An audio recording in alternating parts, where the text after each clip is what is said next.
Next July, we'll be celebrating the 50th anniversary of the first moon landing, when Neil Armstrong took that one small step for man, one giant leap for mankind. The story's been told before on film in Philip Kaufman's impressive The Right Stuff in 1983. And now for his first movie since La La Land, director Damien Chazelle tells it again, very specifically from Armstrong's point of view, in First Man.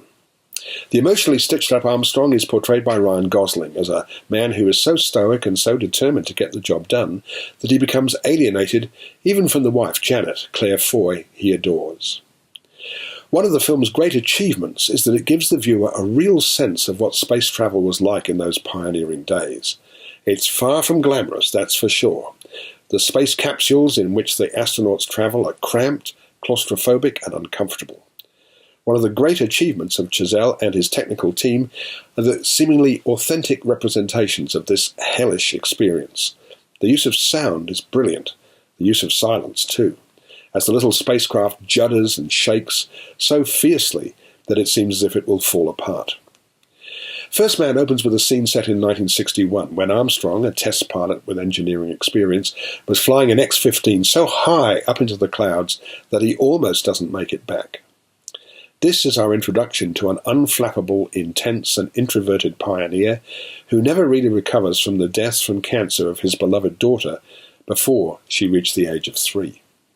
Armstrong is accepted into NASA's astronaut program, and he and Janet move into accommodation in the suburbs of Houston, where their neighbours are other astronauts. They become best friends with Ed White, Australia's Jason Clarke, and his wife Pam, Olivia Hamilton. Chazelle and screenwriter Josh Singer, working from Armstrong's 2005 biography, played down the jingoistic elements that could have marred the film. And this is presumably why they don't show the planting of the American flag on the moon. Of course, we all know the story, and those who are old enough will remember where they were on that day in July 1969. I was attending the Moscow Film Festival, where the American delegation members were trying to control their excitement and enthusiasm.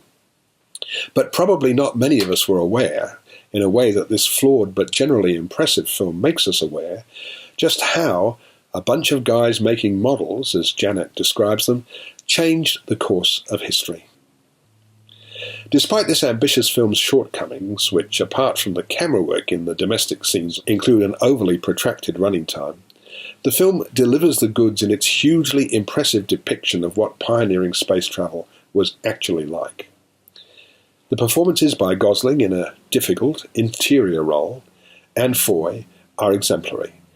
Overall, I'm giving First Man 3.5 stars.